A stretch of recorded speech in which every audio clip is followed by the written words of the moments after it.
This video is all about how to install the Astra theme to your WordPress installation. I was doing a little SEO and this came up, so I thought I'd make a quick video about it. If you installed WordPress, get to your dashboard by logging in. If you don't have WordPress installed, I'll leave a link in the video description on how to install WordPress. But anyway, once you log in, you got your dashboard, go to Appearance Themes. Add New button at the top. Type Astra in the search bar, ASTRA, search. And this is the one you want right here.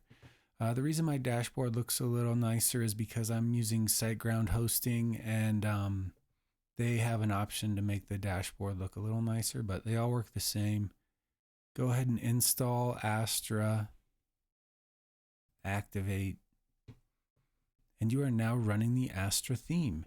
It doesn't look like anything special right now, so I'm not even going to look at it, but if you want to install a free template, I would recommend using the Spectra plugin. I will leave a link in the video description on how to put in a free template using that plugin. It's made by the same people that make Astra, so it's a really, it's nice and compatible. And yeah, if you found this helpful, let the algorithm know, and I will see you next time.